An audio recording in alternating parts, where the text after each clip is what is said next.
So hello students, कैसे हो आप? आई होप आप सही तरीके से पढ़ाई कर रहे होंगे घर पे। आज हम डिस्कस करेंगे इसी वीडियो में जो कि mechanical properties of the fluid पे जेईई मेन में 2025 में पूछे गए वाला ये क्वेश्चन है, right, which is depends on the mechanical properties of fluid. अगर ये आप पहला वीडियो देख रहे हो तो मैंने इससे रिलेटेड एक प्लेलिस्ट बना के रखी है, आप जाके चेकआउट कर सकते हो। वहाँ पे अच्छे तरीके से हमने एक एक न्यूमेरिकल पे ऑलमोस्ट, ठीक है, फास्ट फॉरवर्ड स्पीड है, यकीन मानिए, ठीक है। तो 5, 7, 8 मिनट एवरेज के वीडियोस बना के रखे हैं, आप उसको जरूर चेकआउट करिए एंड देन सब्सक्राइब करिए। मैं ज़बरदस्ती नहीं करता हूँ किसी पे कि लाइक शेयर एंड सब्सक्राइब, वो तो लगता है हर एक को लगता है कि प्रमोशन हो जाए, थोड़ा बहुत अपना भी नाम हो जाए। Okay, so without wasting our time just I will read the numerical here. A water flows in the horizontal pipe whose one end is closed with the valve and the reading of the pressure gauge attached to the pipe P2. Then the reading of the pressure gauge fails to P2 when the valve is open. Then the speed of the water flowing through the pipe is proportional to। कुछ समझ में नहीं आएगा, पहले concept को apply करना सीखो। इस तरीके से हमने बर्नौलीज थ्योरम लिया था, बर्नौलीज थ्योरम कुछ इस तरीके का पाइप था एक, राइट। तो हमने क्या किया था, ये पाइप का ये हाइट थी h1, so I will take this is height is h2। उस टाइम पे हमने क्या किया था, यहाँ पे प्रेशर P1 था और यहाँ पे प्रेशर P2 था। तो हमने क्या किया था, जो वाटर फ्लो हो रहा था उसको वेलोसिटी थी V1, राइट, हाइट थी यानी उसमें पोटेंशियल एनर्जी थी, राइट, वेलोसिटी थी यानी उसमें कौन सी एनर्जी थी, काइनेटिक एनर्जी भी थी, राइट। तो pressure energy, potential energy, kinetic energy का इक्वेशन जो कि फ्लूइड मैकेनिक्स में हम यूज करते हैं, that is called as Bernoulli's theorem. पूरा मैं यहाँ पे लिखते नहीं बैठूंगा।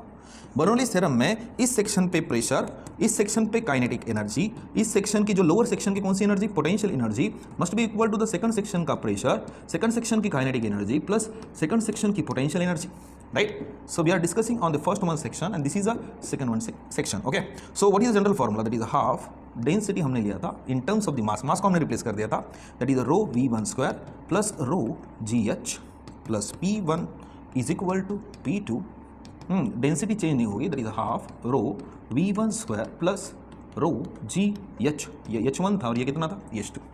बट अगर आप इसका मॉडिफाइड फॉर्म लेते हो तो हम pressure energy, kinetic energy and potential energy की वैल्यू क्या लेते हैं, कांस्टेंट लेते हैं, राइट। तो हमें करना क्या है कि जब हम वाटर फ्लो से तो हॉरिजॉन्टल पाइप, हॉरिजॉन्टल यानी बिल्कुल ये सीधा है, बिल्कुल सीधा है, बिल्कुल सीधा है, ऐसा ऐसा ये पाइप है, लाइक दिस, ओके, ये बिल्कुल सीधा है, यानी ओवरऑल इसकी हाइट की वैल्यू हम कितना लेंगे, 0, यानी h1 must be equal to what, h2, right. और उसकी वैल्यू हम कितना लेंगे, 0 लेंगे। तो आपको पता है कि पोटेंशियल एनर्जी ओवरऑल हम लेंगे नहीं, उसकी वैल्यू कितना आएगी, 0 ही आएगी, राइट।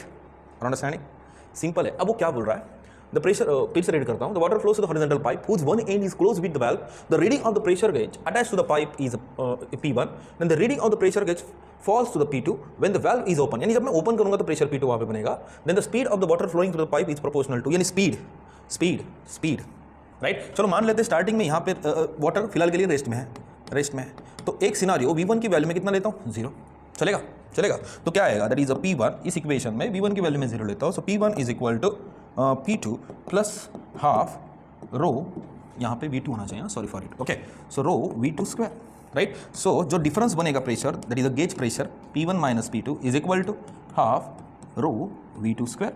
अब वो क्या बोल रहा है, स्पीड बोल रहा है ना, स्पीड, राइट। सेकंड सिनारियो में प्रेशर कुछ ना कुछ बना है, राइट।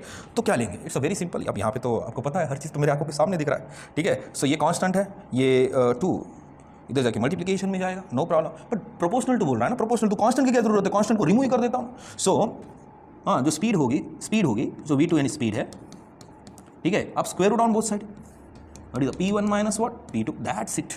कुछ नहीं है, हर चीज़ सिंपल है, बस आपको कंसेप्ट को अप्लाई करना आना चाहिए। अब ये क्या टिप्स एंड ट्रिक्स से सॉल्व करोगे क्या आप? यकीन मानिए ऐसा थोड़ी होता है, tips and trick doesn't work, concepts work, मैं हमेशा बोलता हूँ। बट ये आप पे डिपेंड है, आपको लेना है पॉजिटिव या नेगेटिव। सो फिलहाल के लिए रुकते हैं, नेक्स्ट न्यूमेरिकल की बात करेंगे। अब उम्र हो रही